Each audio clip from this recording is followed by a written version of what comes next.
Have you ever noticed that the older you get, the less noise you can tolerate, whether it's the television blaring, a crowded room full of chatter, or even the emotional drama that used to pull you in years ago? There comes a quiet clarity with age. A kind of peace that tells you, you don't need to be everywhere, you don't need everyone's approval, and truthfully, you don't need as many people in your life as you once thought. It doesn't mean you've become cold or disconnected. Quite the opposite. It means you've started to understand the value of your own time, energy, and emotional peace. And if you're feeling that shift lately, like you're okay with a smaller circle, or maybe even no circle at all, you're not alone. In fact, it might be one of the healthiest signs of emotional maturity and growth. In this video, we're going to explore exactly why that happens. Why needing fewer people as you age isn't something to fear, it's something to embrace. And we'll talk about the hidden wisdom behind choosing solitude, how it leads to better well-being, and how you can thrive, not just survive, with fewer but deeper connections. Let's start with something you've probably already felt. You have a lower tolerance for drama. When we're younger, we tend to put up with a lot because we want to belong, to be liked, to keep the peace, or to avoid rocking the boat. So we nod along to conversations that bore us, show up to gatherings that drain us, and maintain relationships that don't feed our soul. But somewhere along the way, usually after 60, we start to notice that our time feels more precious. And suddenly, that gossiping neighbor or that demanding friend who only calls when they need something, they're no longer worth the emotional toll. That's not selfishness. That's self-respect. And it's something only time and experience can teach you. You start to ask yourself, does this relationship bring me joy or stress? And when the answer leans more toward stress, you gently back away, not in anger, but in peace. The second shift many of us experience is that we start valuing quality over quantity in our relationships. Maybe in your younger years, you loved having a phone full of contacts, dozens of acquaintances, and the constant buzz of social activity. But as we get older, we realize that most of those connections were surface level. They didn't truly see us or understand us, not in the deep, soul-level way we crave now. So instead of filling our calendar with coffee meetups and neighborhood parties, we find ourselves more fulfilled by one heartfelt phone call. One walk in the park with a close friend. One warm smile from someone who knows your story. That's the beauty of aging. You begin to see through the noise and focus only on what feels real, deep, nourishing. And here's something even more surprising: solitude itself becomes something we no longer fear. In fact, many people over 60 begin to truly enjoy their own company for the first time in their lives. When the kids are grown, the career hustle slows down, and the expectations of others quiet down, you finally get a chance to hear yourself think. To just be, without performance, without obligation. There's something incredibly powerful about that. Sitting alone in your kitchen in the morning with a cup of tea, watching the light hit the window just right, and realizing you're okay. You're safe. You're whole.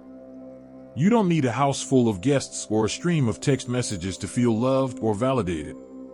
You've lived enough life to know peace is not something others give you. It's something you build inside. This internal peace often comes with a clearer sense of boundaries. You stop explaining yourself to people who never tried to understand you. You stop chasing after approval or trying to be liked by everyone. Instead, you start focusing your energy on being authentic, being true to yourself, even if that means disappointing others. And guess what? That authenticity draws the right people in, those who love you as you are, not who you pretend to be. Now, I want to make something clear. This doesn't mean cutting off every connection or isolating yourself from the world. We still need companionship. We still need community. But what we don't need is noise, pressure, and constant interaction that leaves us feeling drained instead of filled. The goal isn't loneliness, it's intentional living. Choosing your connections carefully. Letting go of the ones that no longer align. And most of all, understanding that your relationship with yourself is the most important one you'll ever have. And if you're watching this and thinking, yes, I've been feeling this too, I want to reassure you, this shift is a sign of growth, not loss. Of strength, not weakness. You are not becoming less social, you are becoming more selective, more tuned in, more present with yourself. And that is something to be proud of. Now that we've opened the door to this conversation, let's keep walking through it. Because the next truth builds on everything we just talked about, and it goes even deeper. It goes even deeper when you realize that your energy is a currency, and by the time you're in your 60s, 70s, or beyond, you start spending it more wisely. When we were younger, it was easy to say yes to everything. Yes to the party. Yes to the favor. Yes to the visit from someone who talks too much and listens too little. But the older you get, the more you realize that every yes to someone else is a no to yourself. And when your body, your mind, and your heart start valuing peace over pressure, you begin to choose differently. Maybe now, you'd rather sit in your garden than attend a busy birthday dinner. Maybe you'd rather reread a favorite book than engage in small talk. That doesn't mean you've become antisocial. It means you've become intentional. This brings us to another quiet truth that comes with age. Not all relationships are meant to last forever. Some people were in your life for a season, for a chapter. They taught you something, they helped you grow, or maybe they challenged you in ways that hurt. And when that chapter ends, it's okay to close the book. Letting go doesn't mean failure. It means you're honoring what once was, without clinging to what no longer fits. There's something freeing about no longer forcing connections. You stop chasing people who don't check in.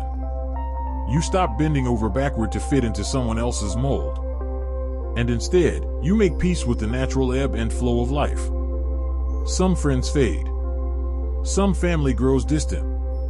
And while that can sting, it also clears the space for something new friendships, new routines, and new self-discoveries that you may have never explored if you were still busy managing relationships that no longer nourished you. And here's another reason why fewer people might actually mean more happiness. You finally start hearing your own inner voice. When life quiets down a little, and the calendar isn't so full, you begin to reconnect with the parts of yourself that got buried over the years. The hobbies you once loved. The ideas you set aside. The dreams that whispered to you when you were too busy taking care of others to listen. Now, there's time. Time to paint again. Time to walk without rushing. Time to sit still and just breathe. And as that inner voice gets louder, you might find it offering some surprising truths. You're okay without them. You're strong enough on your own. You don't need the noise anymore. And just like that, solitude becomes a sanctuary, not a sentence. That's why this shift isn't about being bitter. It's about being better. Better at knowing who belongs in your life. Better at saying no. Better at choosing what's healthy, what's peaceful, and what truly supports your well-being. And here's something even more profound. The less you need people, the more you start attracting the right ones. Why? Because you're no longer trying to be everything for everyone. You've stopped performing. You've stopped pleasing. And that authenticity, it's magnetic. It invites in the kind of connection that's rare and real. The friend who sees you, not just your smile. The neighbor who brings coffee and sits in silence with you because that's all you needed. The companion who respects your space but loves your company. These relationships might be fewer in number, but they're deeper in meaning. And sometimes, the best relationship you form later in life is the one with yourself. You learn how to sit in stillness without feeling lonely.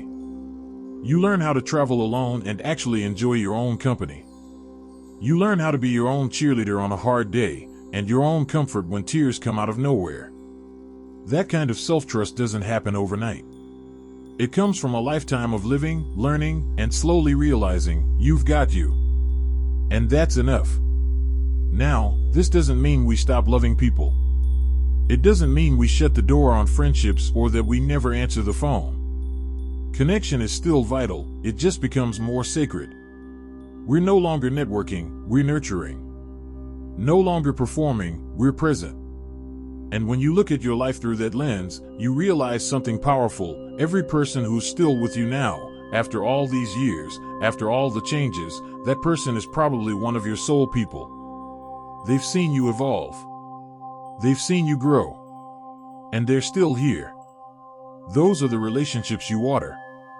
Not out of duty, but out of choice. So if your social circle has shrunk lately, if you find yourself enjoying quiet more than crowds, if you'd rather spend an evening watching the sky than going to a busy dinner party, I want you to know this. You're not broken. You're becoming. You're stepping into a new chapter where presence, peace, and purpose matter more than popularity. And that's something to celebrate. Let's keep exploring this shift together, because the next realization might just be the most important one of all. You see, one of the most surprising gifts that comes with aging is this: you stop apologizing for needing space. You don't feel bad anymore for not picking up every call, or for declining an invitation when your heart just isn't in it. You realize that your energy is sacred, and protecting it doesn't make you selfish, it makes you wise. You no longer say yes out of guilt. You say yes because it feels right. And when it doesn't, you trust yourself enough to say no without the weight of explanation. That clarity? That confidence? It only comes with time, and with a lifetime of stretching yourself too thin until one day, you decide, not anymore. And with that decision, something else begins to blossom, a deeper sense of peace. Not the kind that comes from silence, but the kind that comes from alignment. You're no longer running after people who don't value you. You're no longer trying to keep relationships afloat just because they've been around a long time. You recognize that some people stay in your life only because you keep doing the emotional labor to hold it all together. And when you finally stop, you discover that not everyone wants to meet you halfway. And that's okay. You make room for what does nourish you. Maybe it's a quiet morning with your coffee. Maybe it's volunteering at a local shelter, spending time with grandchildren, or reconnecting with a faith or practice that grounds you. These aren't fillers for the absence of people. They're anchors. They remind you that your life is still full, even when your phone isn't buzzing. And that leads us to another beautiful truth: solitude sharpens your purpose. When you're no longer caught in the whirlwind of obligations or surrounded by people whose presence drains more than it delights, you start to ask better questions. What do I want to create? How do I want to spend my time? Who brings out the best in me? And the answers come. Slowly. Gently. And they guide you toward a life that's less about being needed and more about being true to yourself.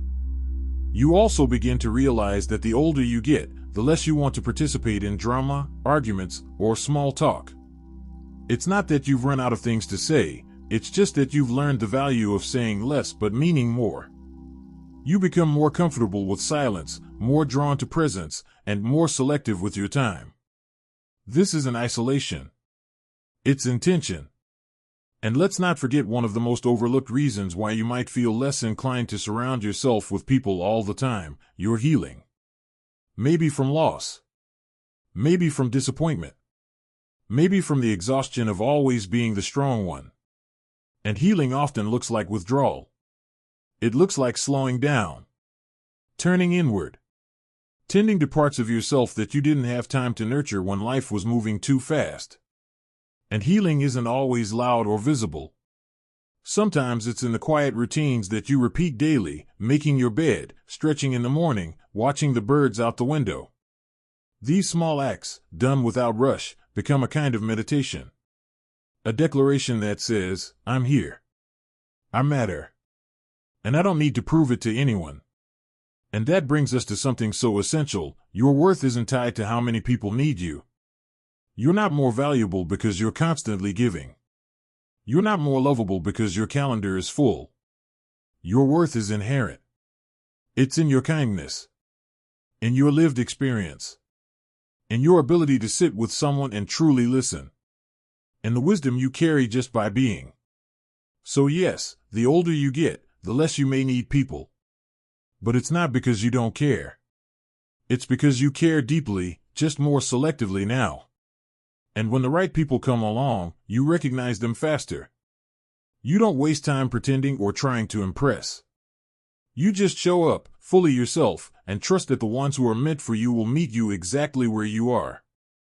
So if you've ever wondered why you're craving more alone time lately, if you've noticed that your circle has grown smaller, your boundaries firmer, your soul quieter, this is your reminder: you're not alone.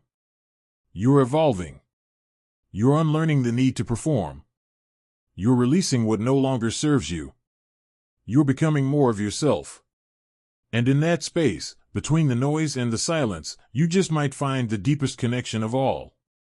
To your peace. To your truth. To your freedom. So take a breath. Let go of the pressure.